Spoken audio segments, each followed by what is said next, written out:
pa. Sir.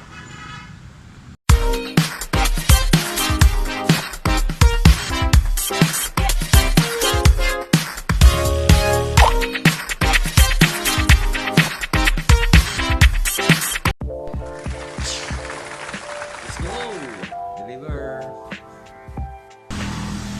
So yun nga po no mga brother.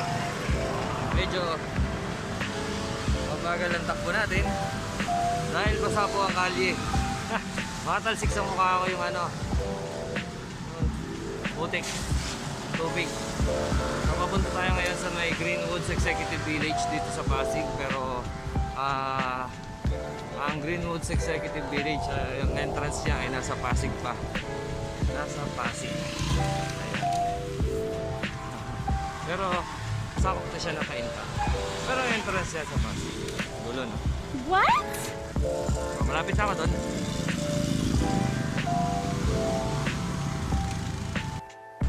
So nandito na yung kausap ko no? Paking ko lang itong mic stand.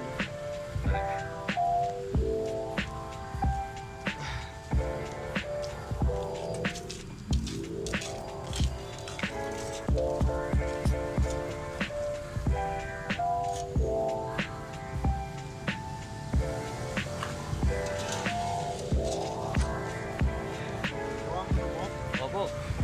Sige, pagka i-recommend ko rin sa mga nagbabay ko. Ay, okay. Sige. Saan po kayo? Ay, sir, may kuha ko bang kaya?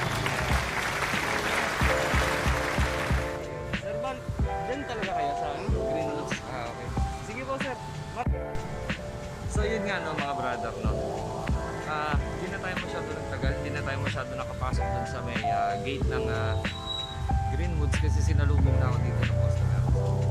Kayaan yung arko. Pag galing ka na Sandoval, yan yung arko na unang mong papasukan. So, kakapasok ko lang, may kumakaway na sa akin sila, sir, na pala yun.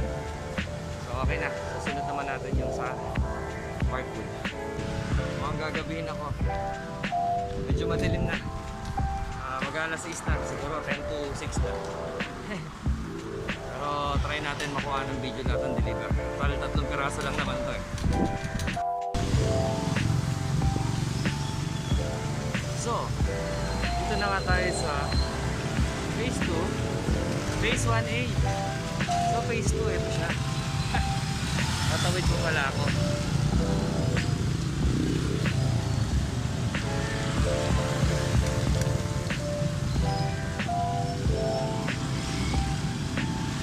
Natin tumawid.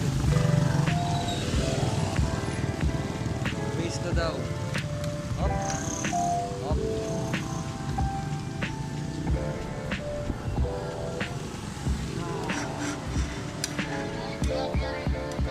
Sir, 18 Harrison Bend. Saan po yun, sir? 18 Harrison. Apo, Harrison Bend. Dalawang kanto kanan. Pangalawang kanto kanan. Mula dito yung bilang ang unang kanto. Dalawang kanto. Kanan. Okay po. Sige po. Discuss ko sir, papaguna para dito tayo. Ay, sige. Ayan po. Okay na, sir. Salamat. Balik yung business. Apo, thank you.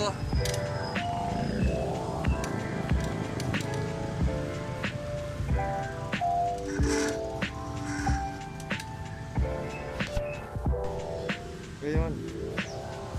So, nililig ko muna yung face mask ko.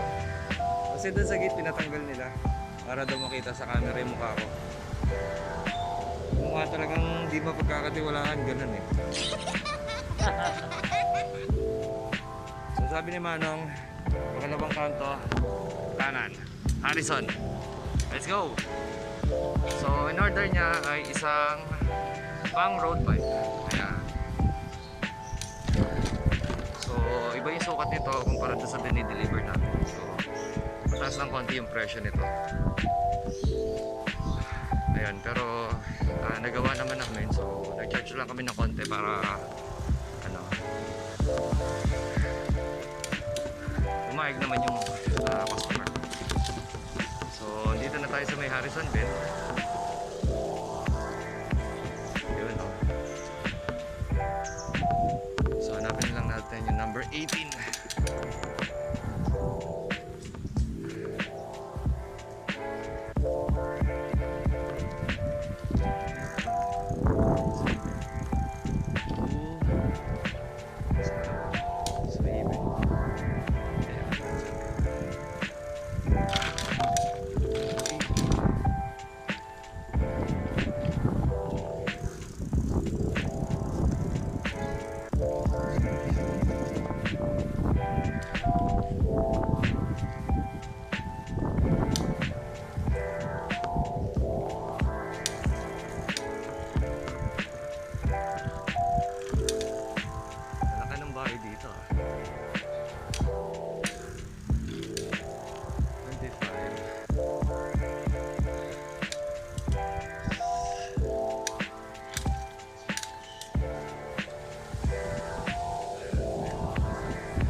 demo ako ni ate.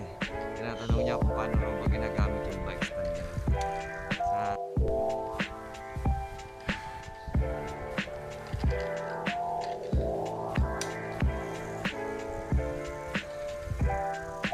ay walang tulay-tulay dito sa may park ko dan. So yan o, ilaw si kuya. So palabas na tayo.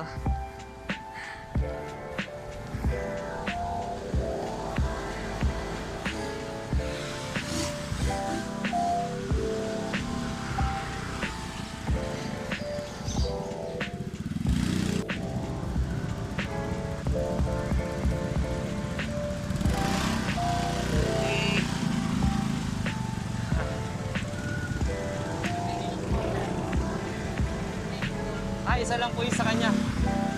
Bali, dalawa po yung dala ko kanina, sir.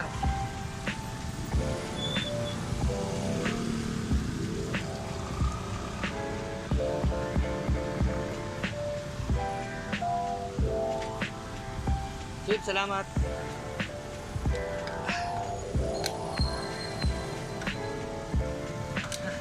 Okay na, nakuha ko na yung lisensya.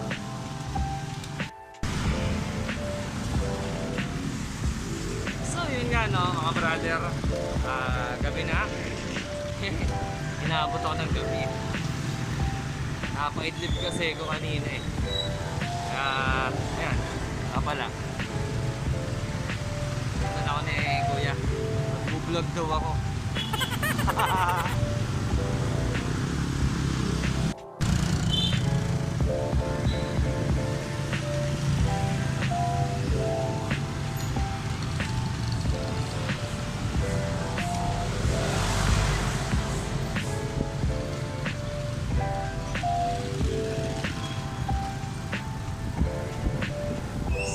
Tayo na Malaki.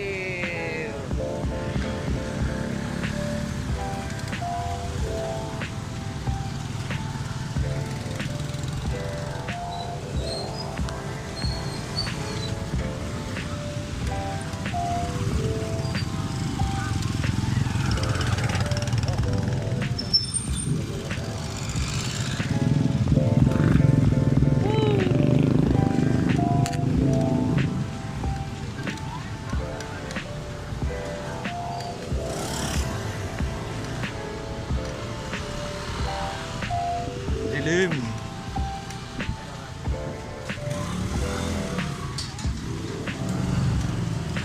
So, wala tayong ilaw.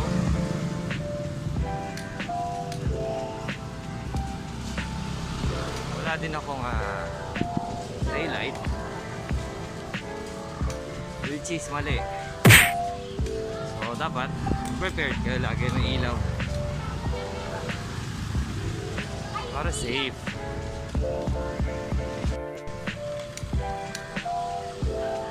Yun no. So sabi ng customer natin, lapit daw sa may Puff Babe Shop. So hanapin natin yan.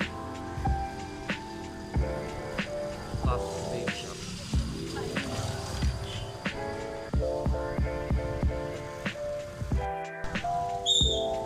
So ito, nakita na.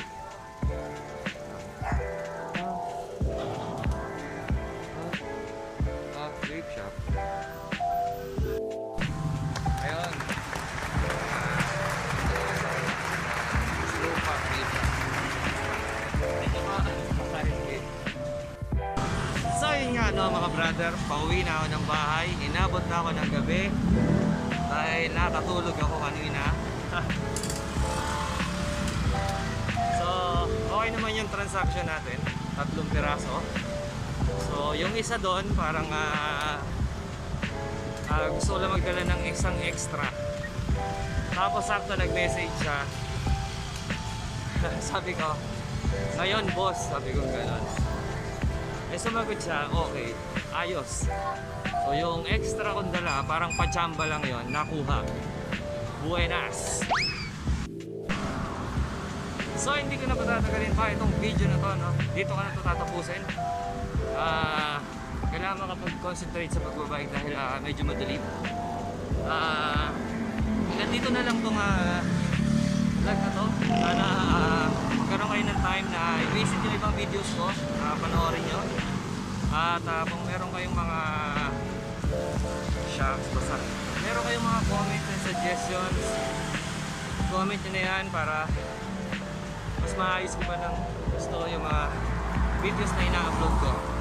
At sana po huwag nyo kakalimutan mag-like, share nyo na rin po sa mga kakilala nyo at mag-subscribe.